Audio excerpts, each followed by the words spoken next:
Hello students, a very very good morning to you all. Wings ए उड़ान में आप सभी का स्वागत है। पाकिस्तान में जो अभी economic instability and economic crisis चल रहा है, उसके बारे में आज हम डिस्कशन करने वाले हैं। पहले तो हम देखेंगे कि what the crisis is all about. उसके बाद हम उसके कॉजेज देखेंगे, देन कुछ रेमेडियल मेजर्स, एंड उसके बाद इंडिया पे उस क्राइसिस का क्या इंपैक्ट हो रहा है, we will see that. So let us start. देखिए, सबसे पहली चीज है कि इकोनॉमिक क्राइसिस जो 2022 और 2023 में पाकिस्तान में हो रहा है, उसके काफी ज्यादा इकोनॉमिक चैलेंजेस देखने को मिल रहे हैं पाकिस्तान में। एंड किस वे में देखने को मिल रहे हैं? पाकिस्तान में फूड की शॉर्टेज हो गई है। Gas and oil prices have sky rocketed. बहुत ही ज्यादा प्राइसेस बढ़ गए हैं गैस और ऑयल के।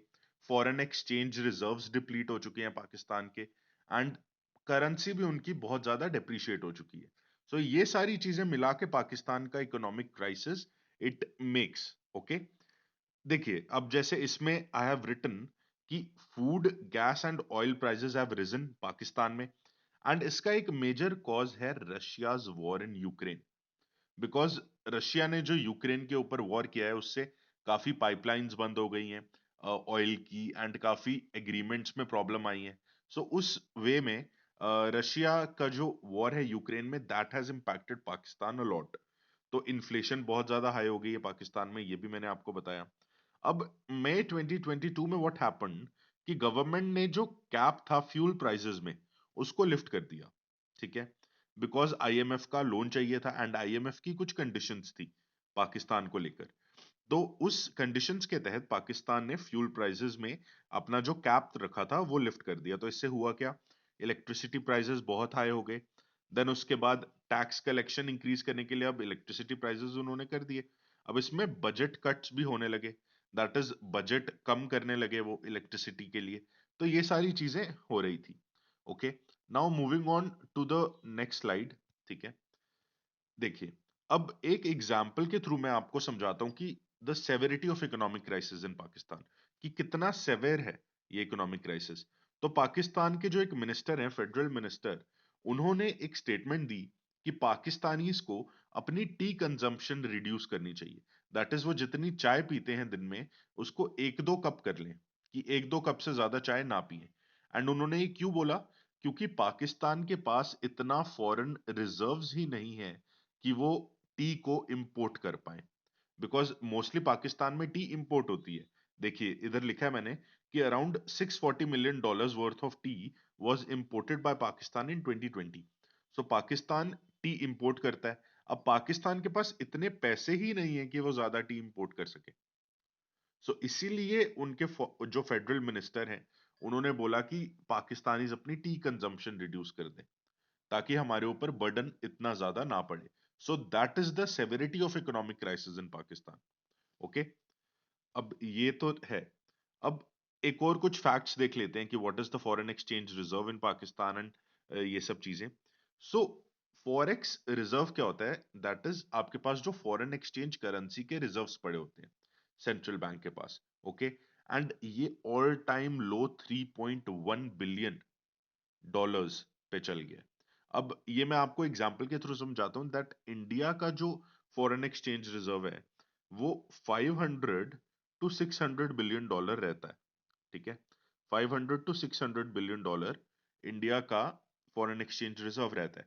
एंड पाकिस्तान में what is the foreign exchange reserve? It is 3.1 billion dollars. That is very very less, बहुत ही ज्यादा कम है। एंड इसमें एक फैक्ट भी है कि ये फॉरेन एक्सचेंज रिजर्व जितना है, वो एक दो वीक से ज्यादा इंपोर्ट्स को सस्टेन नहीं कर सकता। दैट इज, पाकिस्तान के पास अब इतना ही फॉरेन एक्सचेंज रिजर्व है कि वो कुछ 2-3 हफ्ते के लिए इंपोर्ट कर सकते हैं। उसके बाद उनके पास ये फॉरेन एक्सचेंज रिजर्व डिप्लीट हो जाएगा, खत्म हो जाएगा, and they won't be able to import. कुछ ये सिमिलर साउंड कर रहा होगा आपको, जो 1991 का जो इकोनॉमिक क्राइसिस था इंडिया का, उससे सिमिलर ये साउंड करता है काफी। बिकॉज 1991 में भी यही हुआ था, दैट इंडिया के पास फॉरेन एक्सचेंज रिजर्व बहुत कम रह गए थे। एंड डॉक्टर मनमोहन सिंह ने अपनी स्टेटमेंट्स में बोला भी था कि India had foreign exchange reserves जो कि सिर्फ एक दो हफ्ते चल सकता था। सो पाकिस्तान में भी अभी एग्जैक्टली वही कंडीशन है। Okay, and also world bank ने पाकिस्तान को साउथ एशिया की वीकेस्ट इकोनॉमी भी बोल दिया है। सो ये भी एक मतलब बताता है कि आपको कि कितना ज्यादा इकोनॉमिक क्राइसिस सेवियर है उधर। And one more thing is कि इन्फ्लेशन कितनी ज्यादा बढ़ गई है पाकिस्तान में। 24.5% have been the inflation in Pakistan. 24.5% is very very high. India में कितना 4 प्लस माइनस 2% इन्फ्लेशन टारगेट होता है। दैट इज 4% होगा या उससे 2% ऊपर या 2% नीचे। बट पाकिस्तान में 24.5% इन्फ्लेशन बढ़ गई है। एंड फूड इन्फ्लेशन तो और ज्यादा बढ़ गई है, इट इज 35%। आपने देखा होगा, काफी विजुअल्स देखे होंगे, वीडियोस आ रही थी यूट्यूब पर कि पाकिस्तान में फूड शॉर्टेज हो गई है एंड लोग लड़ रहे हैं फूड के लिए। मतलब खाने के लिए लोग लड़ रहे हैं, खाना लेने के लिए इतना ज्यादा फूड की शॉर्टेज हो गई है बिकॉज इन्फ्लेशन बहुत हाई हो गई है। तो ये चीज है। Also one more thing is कि इंटरेस्ट रेट बहुत हाई हो गया पाकिस्तान में। Interest rate has increase to 17%। मतलब 24 ईयर्स हाई इंटरेस्ट रेट है। अब जैसे इन्फ्लेशन बहुत ज्यादा हो गई तो सेंट्रल बैंक को इन्फ्लेशन को कम्बैट करने के लिए क्या करना पड़ा, उनको अपना इंटरेस्ट रेट इंक्रीज करना पड़ा पूरी कंट्री का। सो ये काफी ज्यादा सेवियर हो गया इकोनॉमिक क्राइसिस पाकिस्तान में। इससे आपको अंदाजा हो रहा होगा। ओके, अब करेंसी का भी देख लेते हैं कि करेंसी कितनी खराब हो गई है पाकिस्तान की। देखिए इंडियन करेंसी आप अभी देखें तो अराउंड 85 पर यूएस डॉलर चल रही है। That is 85 rupees equals to 1 US dollar. Pakistan में it has increase to 262 rupees against a dollar. मतलब कि पाकिस्तान की करेंसी भी बहुत ज्यादा वीक हो गई है। सो ये सारी चीजें मिलाकर आपको पता हुआ चल रहा होगा कि कितना ज्यादा इकोनॉमिक क्राइसिस पाकिस्तान में हो गया। अब पाकिस्तान ने इकोनॉमिक क्राइसिस को ठीक करने के लिए क्या किया, जो इंडिया ने 1991 में किया था, दैट इज आईएमएफ से पाकिस्तान ने हेल्प मांगी। अब हेल्प मांगी तो उस आईएमएफ की डिमांड्स थी कुछ। तो कुछ डिमांड्स जो आईएमएफ ने रखी वो अब हम देखते हैं। वन इज की उन्होंने बोला आप अपना जो एक्सचेंज रेट है वो मार्केट बेस्ड कर दो। दैट इज आप फ्लेक्सिबल एक्सचेंज रेट कर दो। आप डिटरमाइन नहीं करोगे कितना एक्सचेंज रेट होगा, बल्कि मार्केट डिटरमाइन करेगी। तो ये एक कंडीशन थी। देन एक कंडीशन थी कि आप अपनी कंट्री के electricity and gas rates increase कर दो। This was one condition of that IMF. One was कि आप एडिशनल टैक्सेस इंपोज करो अपनी पब्लिक पे, ताकि आपका जो फिस्कल डेफिसिट है, दैट इज बजट डेफिसिट है, वो पूरा हो सके। सो ऐसी कुछ डिमांड्स आईएमएफ ने रखी बिफोर गिविंग द लोन। तो अब देखिए इसमें अगस्त में आईएमएफ ने एक 1.1 बिलियन डॉलर्स का एक जो पाकिस्तान को बेल आउट प्रोग्राम है उसमें फंड्स रिलीज किए थे। एंड पाकिस्तान ने 6 बिलियन यूएस डॉलर्स का आईएमएफ से एक लोन मांगा है, एक हेल्प मांगी है, जो 2019 में एग्री किया गया था बट उसके बाद वो पूरा नहीं किया गया। देन अब पाकिस्तान ने उसको फिर से रिवाइव किया है एंड 6 बिलियन डॉलर्स का Pakistan is getting loan from IMF. But वो भी अभी IMF is not releasing the loan, not releasing the help. Why? Because अभी पाकिस्तान ने वो पूरे मेजर्स नहीं लिए हैं जो आईएमएफ ने बोले। सो ये अभी तक हमने देखा। नाउ अब हम देखते हैं कि what is exactly the crisis in Pakistan. अभी हम मैंने आपको डिटेल में समझाया। अब एक ब्रीफ में देख लेते हैं कि what the crisis is all about. पहला, हाई इन्फ्लेशन। हमने ये देख लिया कि inflation is very high. 24 point कुछ परसेंट था, हमने अभी लास्ट लास्ट स्लाइड में दिखाया आपको। High indebtedness, that is Pakistan ने बहुत ज्यादा लोन ले लिया है एंड पाकिस्तान के पास पैसा नहीं है उसको रीपे करने का। So high indebtedness. Now one is weak external position. That is external position जो पाकिस्तान इकोनॉमी की है वो भी काफी वीक है।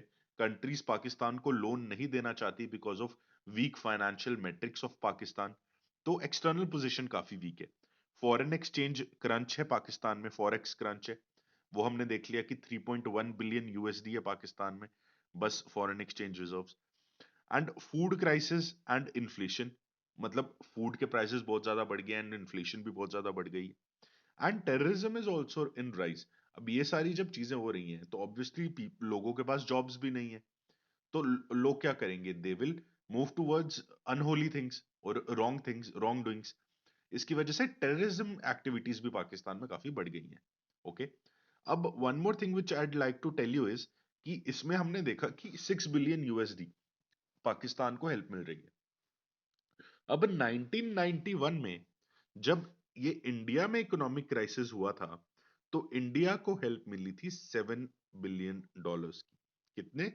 $7 बिलियन की इंडिया ने हेल्प ली थी IMF से, एंड पाकिस्तान अभी 6 बिलियन USD की ले रहा है। सो ये आपको मैं ऐसे ही एक फैक्ट बता रहा हूं कि 1991 में जो LPG रिफॉर्म्स हुए थे, उससे पहले इकोनॉमिक क्राइसिस हुआ था इंडिया में, उसमें इंडिया ने $7 बिलियन का एक लोन लिया था IMF से। ओके, नाउ हमने अब ये देख लिया, अब लेट अस सी सम कॉजेस कि क्या क्या कॉजेस रहे हैं इस इकोनॉमिक क्राइसिस के। तो फर्स्ट कॉज ये आपके सामने ही है कि पाकिस्तान में 2022 में बहुत ही सेवियर फ्लड्स आए थे, काफी लोगों की जानें गई थी एंड काफी ज्यादा नुकसान हुआ था। सो उस वजह से भी एक इकोनॉमिक क्राइसिस बना था पाकिस्तान में। देन रशिया यूक्रेन वॉर, ये हमने स्टार्टिंग में देख लिया था। देन फिस्कल इम्प्रूडेंस, दैट इज कि टैक्स कलेक्शन अच्छी नहीं है पाकिस्तान में। देन फिस्कल मैनेजमेंट अच्छी नहीं है, एक्सपर्ट्स का रोल काफी ज्यादा डिफाइंड नहीं है, या फिर मतलब बहुत सारी फिस्कल इम्बैलेंसेस है पाकिस्तान में। ज्यादा वो स्पेंड कर रहे हैं, जितना वो अर्न कर रहे हैं उससे ज्यादा वो स्पेंड कर रहे हैं। सो वो सारी चीजें फिस्कल इम्प्रूडेंस में काउंट होती हैं। That is one of the reason for economic crisis. One is a devalued currency, that is currency बहुत वीक हो गई है पाकिस्तान की। एंड मतलब जैसे इकोनॉमिक क्राइसिस हुआ तो करेंसी वीक हो गई, एंड करेंसी वीक हो गई तो इकोनॉमिक क्राइसिस हुआ। So it is all related. Okay, so devaluated currency is one of the reason for economic crisis. Now one important and very important reason is weak administration and inefficient governance. अब जो economic administration है country की and economic governance है, वो काफी weak है। So उस वजह से इकोनॉमिक क्राइसिस हुआ। Then one is corruption and red tapeism. Corruption बहुत ज्यादा है पाकिस्तान में, एंड रेड टेपिज्म ब्यूरोक्रेसी में पाकिस्तान की काफी है। सो उस वजह से भी इकोनॉमिक क्राइसिस और ज्यादा इंस्टिगेट हो गया। Okay, now coming to its impact on India, that India में इसका क्या इम्पैक्ट होगा। ऑब्वियसली अब India and Pakistan are neighbour, ठीक है। तो अगर पाकिस्तान में इंस्टेबिलिटी होगी, देन इंडिया में भी उसका थोड़ा सा तो इम्पैक्ट पड़ेगा ही। एंड इंडिया और पाकिस्तान के जो रिलेशंस हैं उसको बिल्ड होने में अब और टाइम लगेगा, because Pakistan will be focusing on their economic crisis. Okay, but इसमें अब इंडिया क्या कर सकता है? India can help Pakistan. India improve कर सकता है पाकिस्तान के साथ अपने रिलेशन, उनको थोड़ी एड भेज सकता है, जिससे क्या पता पाकिस्तान और इंडिया के रिलेशंस इंप्रूव हो जाएं।